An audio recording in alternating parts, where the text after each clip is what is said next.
to the next session on know-how series. This video is about transmission gate based combinational circuit design.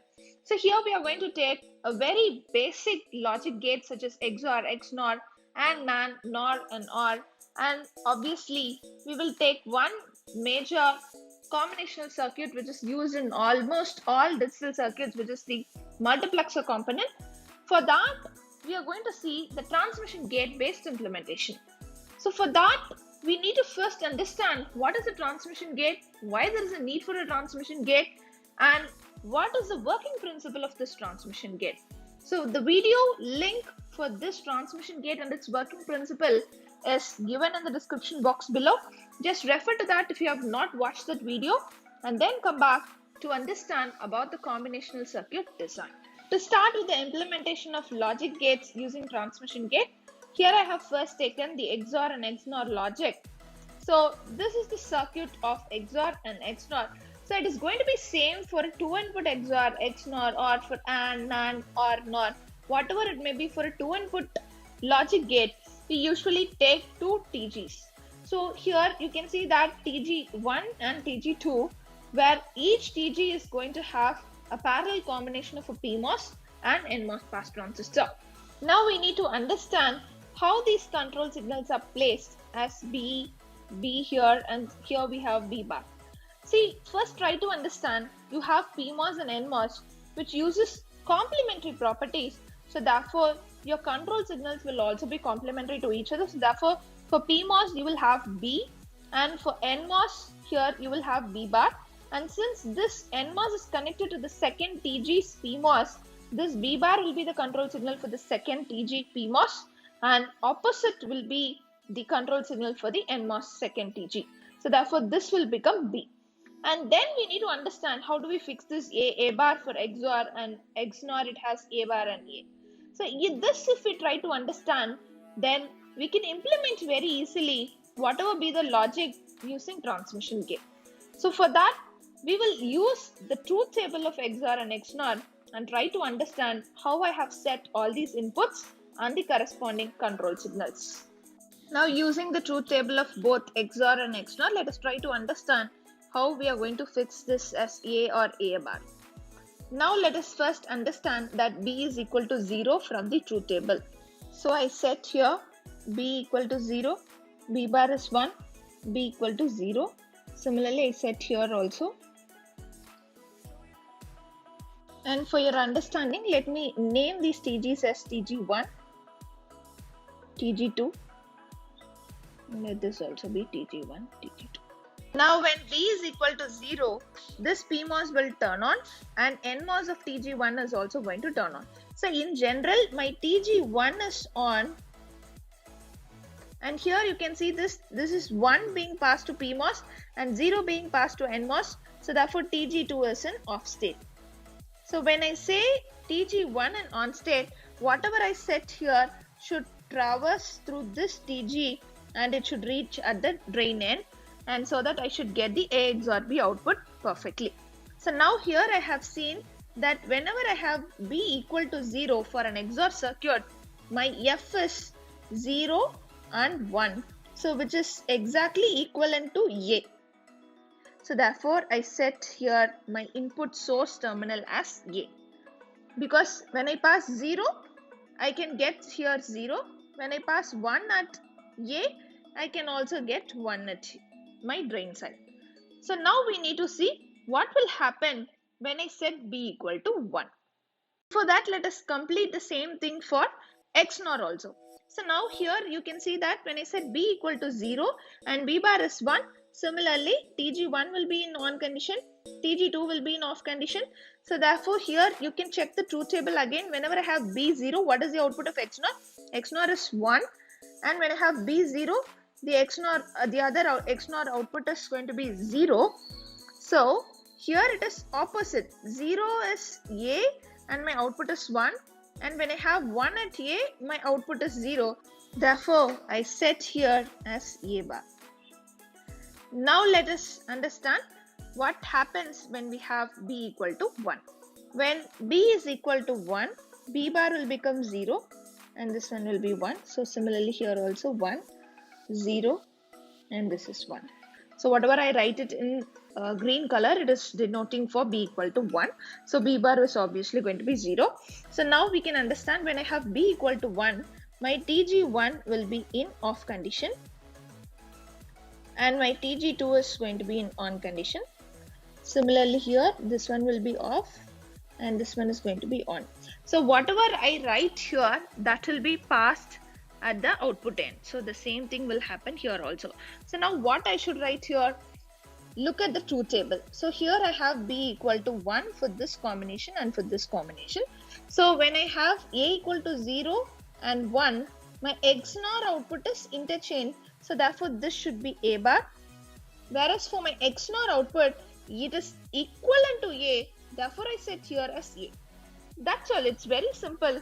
Just looking at the truth table, you can set the complementary inputs and the control signals. Similarly, let us see the other implementation of logic gates using transmission gate. Here we have the implementation of AND NAND logic gates using transmission gate, and here also I have shown the truth table of AND and NAND logic gates. So we can always start with b equal to 0.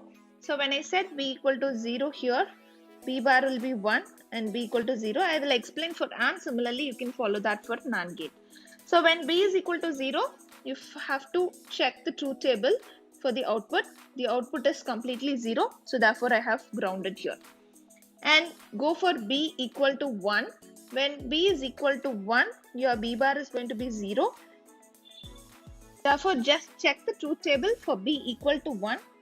So whenever b is 1, the output is as exact as a. So therefore, here in the source terminal, we have set as a. Similarly, we will check the logic for NOR OR circuits. Here is the OR NOR logic gate implementation using transmission gate and the corresponding truth table. So here I will explain for NOR so that you can try to understand how it is implemented for OR gate using transmission gate. So now here we will start with again b equal to 0. When b is 0, b bar is going to be 1. So just check the output whenever b is 0 for NOR gate, because we are doing the analysis for NOR. So you can see here it is opposite to a. Am I right? When a is 1, your output of NOR is 0. So therefore here we have set as a bar. Similarly, we can check for b equal to 1. So whenever I have b equal to 1, my b bar is going to be 0. So b1, what is my output? My output is going to be 0. It is not going to change. So therefore I have grounded. So this is as simple as implementing your pass transistor logic, but the advantage over pass transistor is there in pass transistor when we use either NMOS or PMOS pass transistor, we have that threshold voltage drop problem. Instead of that, here we have the logic output without any signal degradation. That is the biggest advantage of using transmission gate. Here I have the implementation of 2:1 multiplexer using transmission gate. So this is very simple. For a 2:1 multiplexer, we have one select signal. So if the select signal is going to be 0, then A is selected, input A is selected. If it is going to be 1 for the select signal, my input B is selected. So here you can use that select signal as a control signal for both the transmission gates. So if my TG1 is going to have the control signal as yes, then TG2 will have the control signal as S bar using the complementary properties. So therefore, when I set here S equal to 0, what happens is this TG1 turns on. So therefore, when TG1 turns on and this TG2 is going to be in off condition, so therefore, certainly my output is going to be uptime from this point. So therefore, I will get Z equal to A. And similarly, when I set S equal to 1, my S bar will be 0 and this S equal to 1. So therefore, this will be in on condition. My TG1 is going to be in off condition. So therefore, when my S is equal to 1, I want my input B to be selected. So therefore, here I give input B, and obviously when this TG2 is on, here the output is propagated through this path and B is reached at this end. So here you can write the expression also. Like whenever I write the expression, I look at this and this. So it is A dot S bar plus B dot S. This is how you need to write the expression also. This is the basic 2:1 multiplexer. Here we have the implementation of 4:1 multiplexer using transmission gate. In general, for a 4:1 multiplexer implementation using transmission gate or using pass transistor, you will require 8 pass transistors or 8 transmission gates. But here we have a very simple circuit of 4:1 mux using 6 transmission gates. Similarly, we can replace these transmission gates for pass transistor design also. So now let us understand with the truth table how to implement a 4:1 mux using transmission gate. So for a 4:1 mux, we require 2 select signals because 2 power 2, we require 2 select signals for the implementation of 4:1 mux.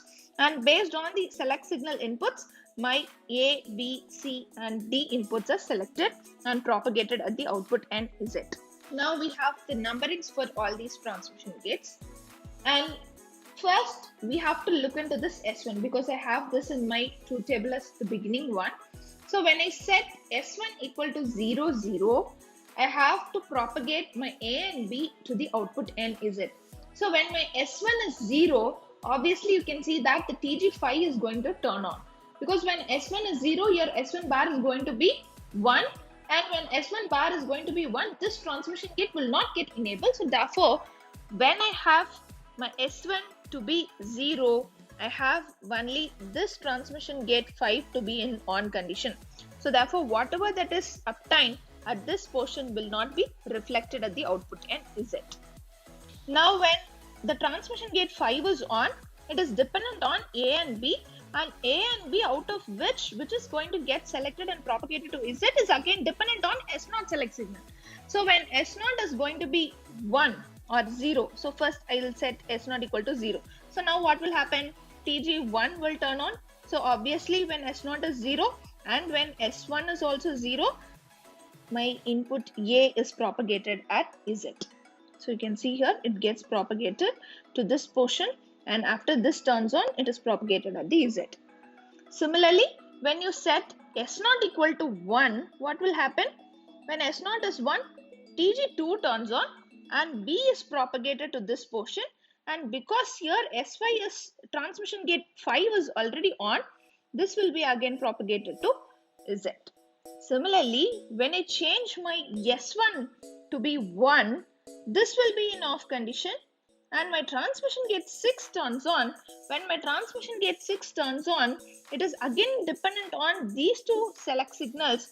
So again I set S0 equal to 0, my C propagates to this portion and after that it will propagate it to Zn. And when I set S0 equal to 1, what will happen? My D is selected because when I set S0 equal to 1, S0 bar will become 0. So therefore TG4 turns on and this D is propagated at this end and finally to the output N. So this is the working principle of a 4:1 multiplexer using transmission gate. Hope that in this video you all have got understanding about how to implement different logic gates and multiplexer using transmission gate. In the next upcoming video, we will just explore how to implement a simple latch using transmission gate. Thank you all for watching this video through Electronics Insight channel.